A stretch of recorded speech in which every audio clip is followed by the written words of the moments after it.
Nung bata pa ako, parati ako naglalaro ng ganito, banggang papel.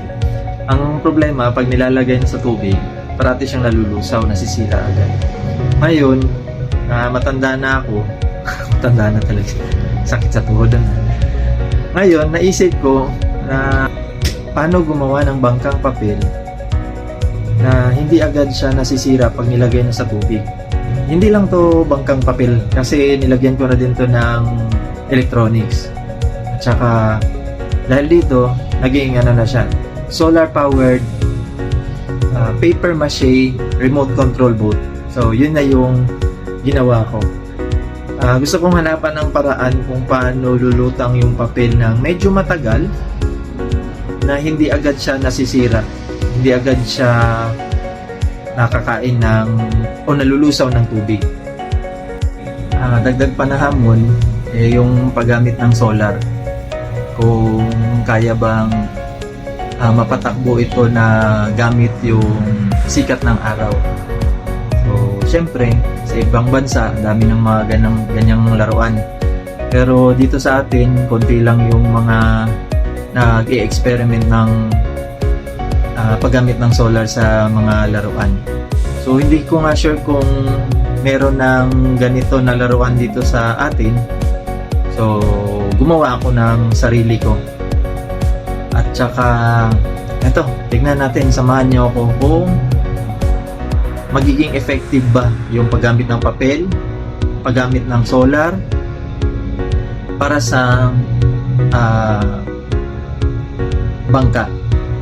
So yun, solar, papel, plus tubig. So tignan natin yung kahihinatnan nito. So bago yun, papakita ko na sa inyo yung bangka, buo na bangka. Tapos kung interesado pa kayo sa unahan ng video na to, papakita ko kung paano ko ginawa yung papel para maging bangka. Tapos testing na din sa bangkang papel. Tapos yung mga hamon nito, kasi syempre hindi ito one click. So marami itong pagdadaanan na challenges bago matapos. So ito na, papakita ko na sa inyo. Ito na siya. Mukha siyang hindi gawa sa papel, pero gawa talaga yan siya sa papel. Yan, switch. Tapos yung charging port niya, nakabalot yan siya sa plastic. Tapos sa buong bangka, nakapatong yung solar. Yan. Tapos yung sa ilalim, nandun yung propeller niya at saka yung timon.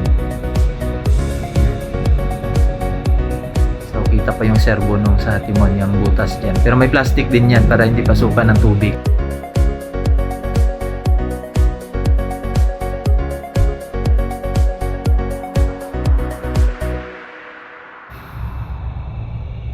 Pakita ko na din yung underside niya, kung ano yung itsura niya. Ayan. So nilagyan ko din siya konti ng design. Ayan, ganyan siya.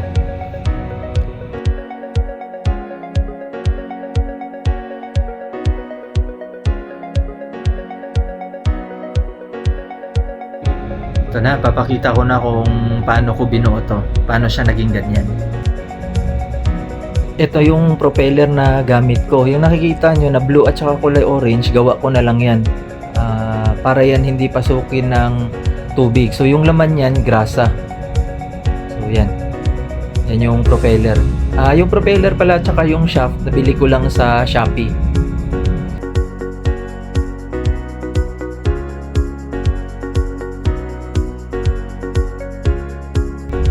Ayan na yung natapos na. So nakabit ko na. Nilagyan ko lang ng styrofoam, tapos may mga glue yan siya sa loob. So yung styrofoam, yan yung bali pinakahulmahan. Yan naman pala, itong pinapakita ko ngayon, timon. Yan na yung timon na gawa sa stainless, tapos dinikit ko lang gamit yung cyanoacrylate or super glue.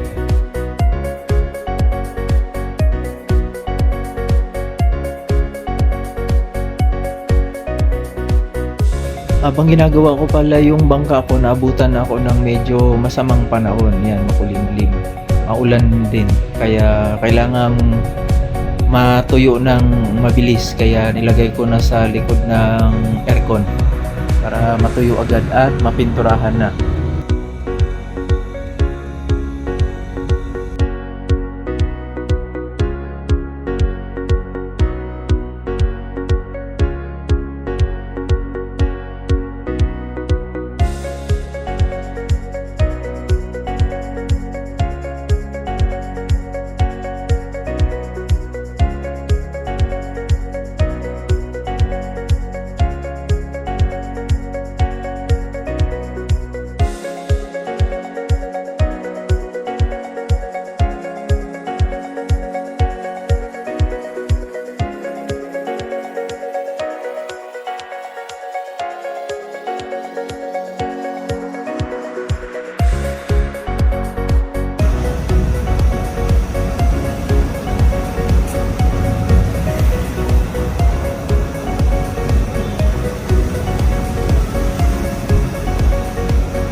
Hello guys, dito na tayo ngayon sa resort. So, ngayon ko susubukan tong isang linggo kong ginawa na laruan. So, ito na yun. So, ipapakita ko. By the way, nandito ako ngayon sa Canyon. So, ipapakita ko sa inyo ginawa kong laruan. So, dito ko ngayon to iti-testing. Message ko lang na. Iti-testing na namin.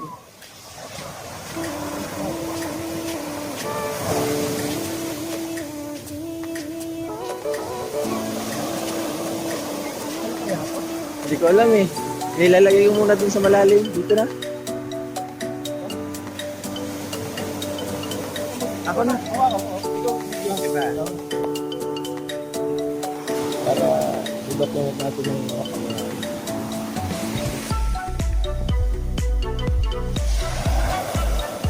I-stop ko ulit ito ah. Oy, i-stop ko ulit. Ayan na.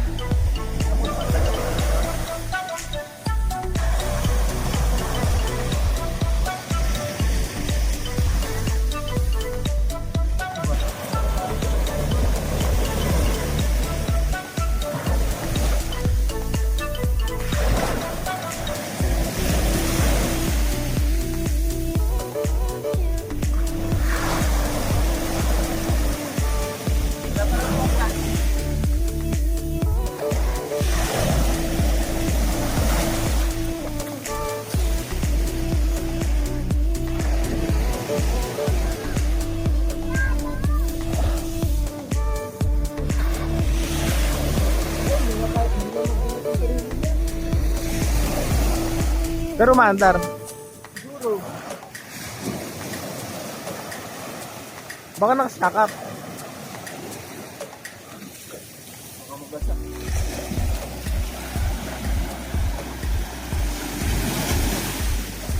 Tingnan mo muna kung umiikot yung propeller. Alin dito?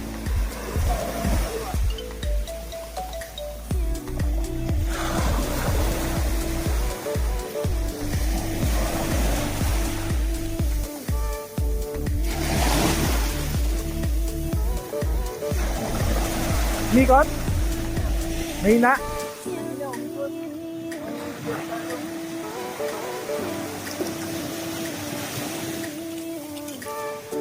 Maganda yung lutang niya eh. Maganda yung lutang. Oh? Maganda yung lutang niya. Alam mo, may pwede pang mas mabigat, kaya pa. Kasi halos wala pa sa kalahati yung ano niya oh.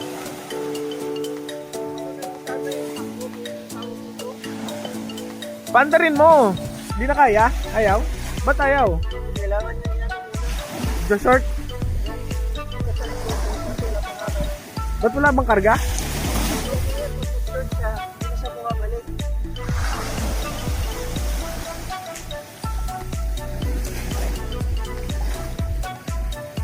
Kailangan magka-araw.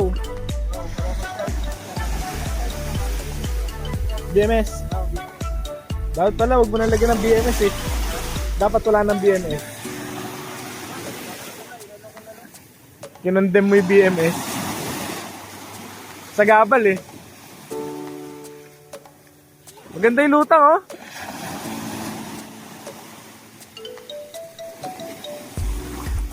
Bumalik na tayo sa ano.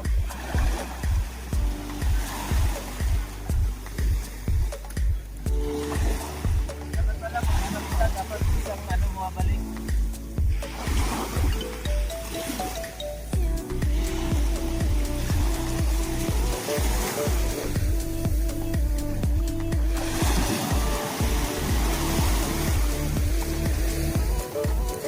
Semi palpa. Dapat na ano na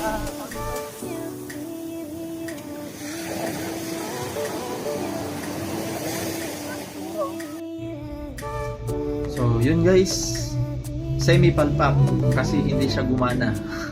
Hindi umandar yung remote. So hindi naman pwede na hanggang doon na lang tayo kasi pinaghirapan niya. Tagal ko yung ginawa. So hindi pwede na hihinto na tayo.